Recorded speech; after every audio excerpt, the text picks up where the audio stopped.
So we've all been hooked by a good TV show before, perhaps a little more than we wanted to.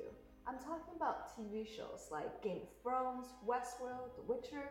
Nudity and violence aside, it's got mystery, it's got prophecy, it's got crazy timelines to piece together.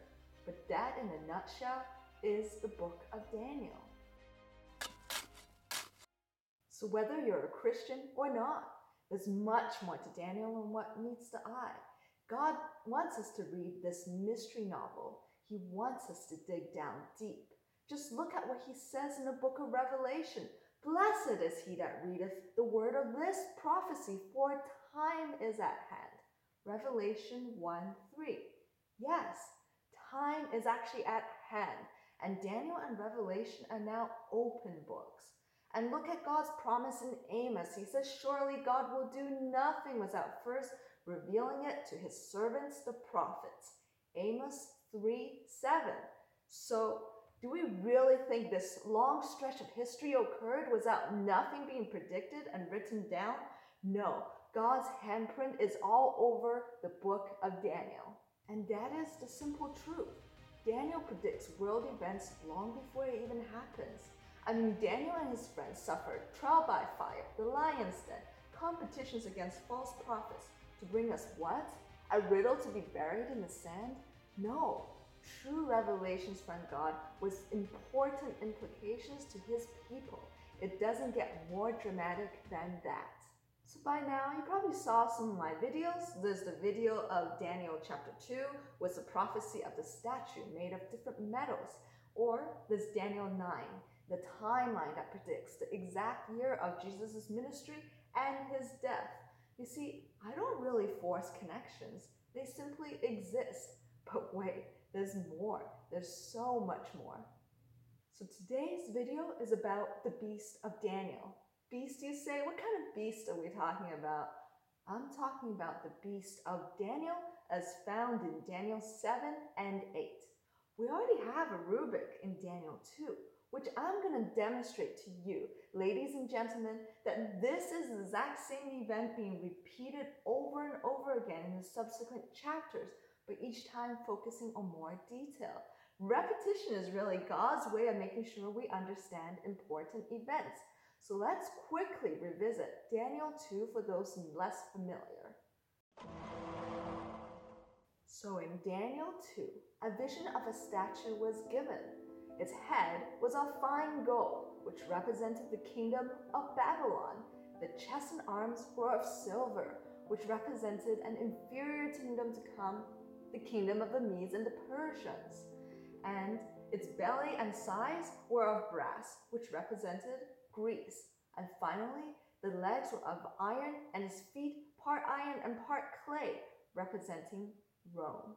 And instead of this prophecy predicting a fifth or a sixth kingdom, it predicted that Rome would never go away. It transformed itself by becoming Christian through the Roman Catholic Church. And the physical kingdoms then divided themselves into the major kingdoms of Europe, whose root had their language in Latin, the official language of Rome, representing the 10 toes on the feet. And finally, these countries would never truly unite, just like how iron does not mix with clay, and that stone that would be cut without hand would then come and break the image, which represented the prince who is to come, Jesus.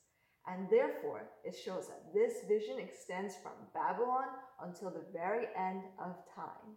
So let's get right into Daniel 7. Verse 1. In the first year of Belshazzar, king of Babylon, Daniel had a dream. Now, King Belshazzar was the last king of Babylon, so then this vision occurred after the vision of the statue. Verse 2 to 3. Daniel spake and said, I saw in my vision by night, and behold, 4 winds of heaven strove upon the great sea, and 4 beasts came up from the sea, diverse from one another. So what could these beasts represent? Verse 4. The first was like a lion, and it had eagle's wings. Verse 5. And lo, another beast, the second like a bear. It raised itself one on one side. And then I beheld, lo, Another like a leopard, which had on its back 4 wings like a bird. And verse 7, and after this I saw in my night visions, and behold, a 4th beast, dreadful and terrible, and strong exceedingly, and it had iron teeth. So the key to interpreting what these 4 beasts represent is found in verse 17. Because in verse 17, Daniel basically begs an angel, one of them that stood by, to explain to him what they represented. Verse 17, the angel explains, these great beasts which are 4 kings which shall arise out of the earth. So then if we take that and circle back to Daniel 2, with the vision of the statue, we also see that only 4 kingdoms are described. So let's use Daniel 2 as a rubric. The first was Babylon, the head of gold, which in this case seems to fit. The lion was the eagle's wings.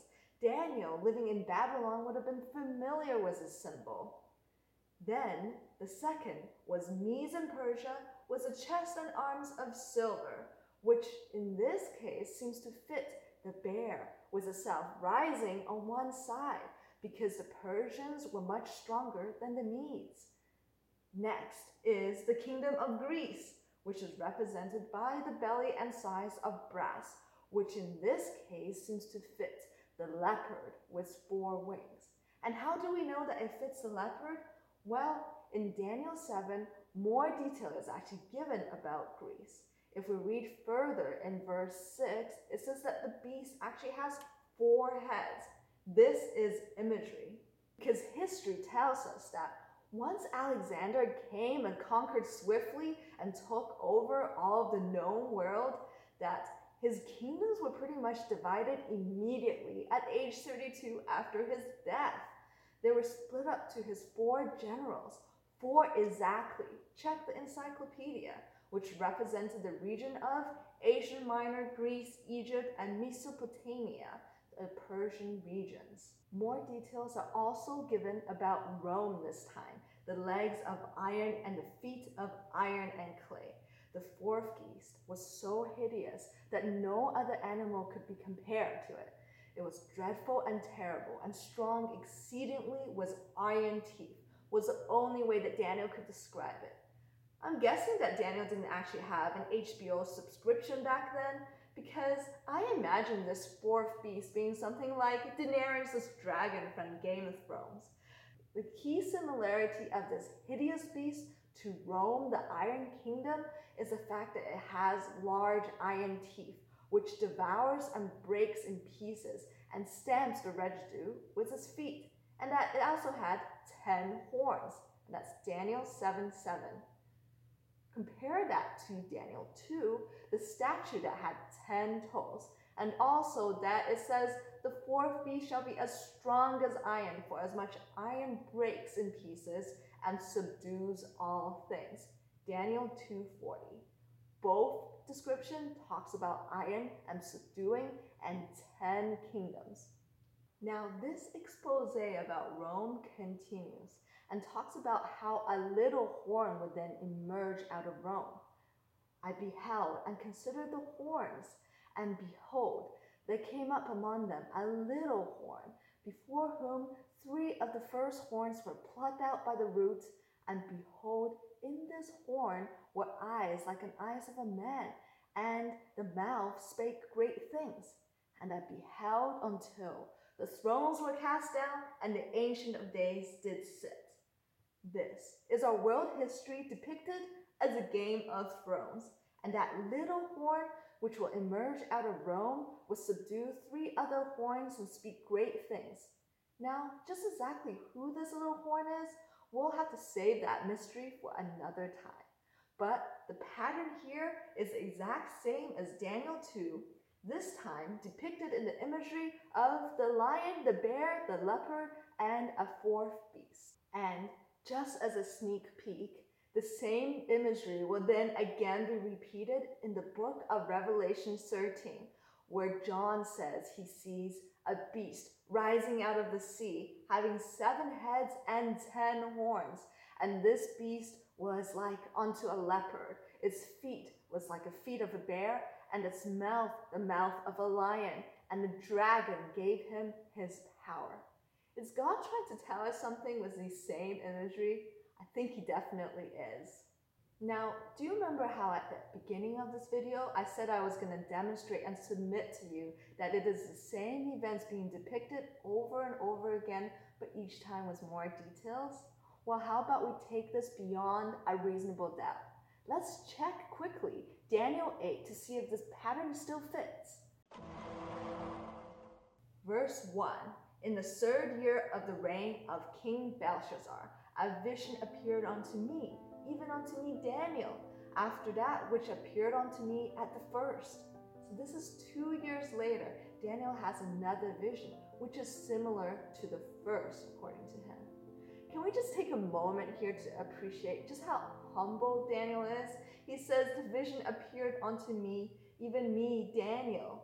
I mean, he sounds like he's surprised that he's even receiving anything at all, even though God has raised him countless times to be one of the most powerful men in Babylon.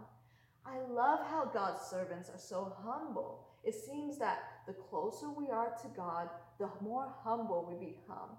To me, that is one of the strongest evidence of divine inspiration for the Bible. Verse 3.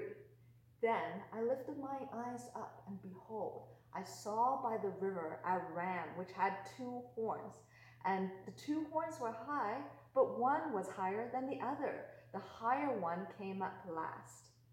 Look how similar this is to the bear in Daniel 8. The bear was raised one higher side than the other, and the 2 horns then must represent the 2 lines of kings, the Medes and the Persians. Hold that thought. Verse 4, and I saw the ram pushing westward, northward, southward, so that no beast might come before him, neither could any be delivered out of his hand. But he did this according to his will and became great. This must be describing the conquest of Persia. And then, as I was considering, and behold, a he-goat, which came from the west onto the face of the earth and touched not the ground, the goat had a notable horn between his eyes. Verse 6. And he came up to the ram, which had the 2 horns, which I had seen standing before the river, and ran onto him was the fury of his power. Verse 7. And I saw him, that goat, close onto the ram, and he moved with anger against him, and smelt the ram, and brake his horns, so that there was no power left in the ram that stood before him. But he cast him down onto the ground, and stamped upon him, so that none could deliver the ram out of his hand. Verse 8. Therefore the he-goat waxed very great. When he was strong, the great horn was broken, and out of it came 4 notable ones towards the 4 winds of heaven. This is clearly talking about the conflict between Greece and Persia. Notice how Persia comes from the east and the goat, Greece, comes from the west. The notable horn here must then be Alexander the Great, and the 4 subsequent horns being the kingdom being divided into the 4 generals after his death. This matches the 4 heads of the leopard in Daniel 7. But wait, just in case any one of us here is still a doubting Thomas, let's ask God for one more sign. Let's go on to verse 20, which is the interpretation given by the angel. Let's read it. What do you see? Wait, the angel explains this vision just as what I've done?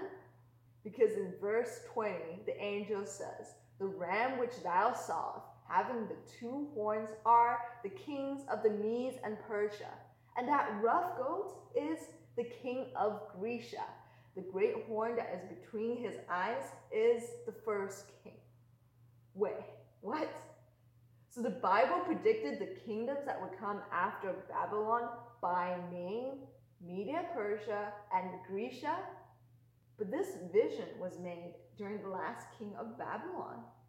So I don't know about you, but the very first time I read this, it was jaw-dropping. So I don't know why people like to stand between 2 opinions. Either the Bible is completely unreliable, a fabrication, or God actually shows his might through his Bible. Verse 21 to 22 even predicts the demise of Alexander the Great in seemingly great accuracy. It says the rough goat is the king of Brescia, and that great horn between his eyes is the first king. And now, being broken, 4 stood up for it. 4 kingdoms shall stand out of the nation, but not with his power. This matches the division of Greece in the 4 heads of the leopard. There is strength in prophecy. God is showing us that he is in control. The pieces have been set in motion long before we even existed. Like grand chess master, God has foreseen all the moves and has declared his sure victory. Even that little horn, which is again foretold in chapter 8, who will stand against even the prince of princes, according to verse 25, that one will be broken like the statue, broken without hands. The vision which is told is true, it shall be for many days. So thank you for making it to the end of my video, and since you have, I know that God has inspired you to dig into Daniel further. So I encourage us to study Daniel chapter 7, chapter 8 with a fine magnifying glass.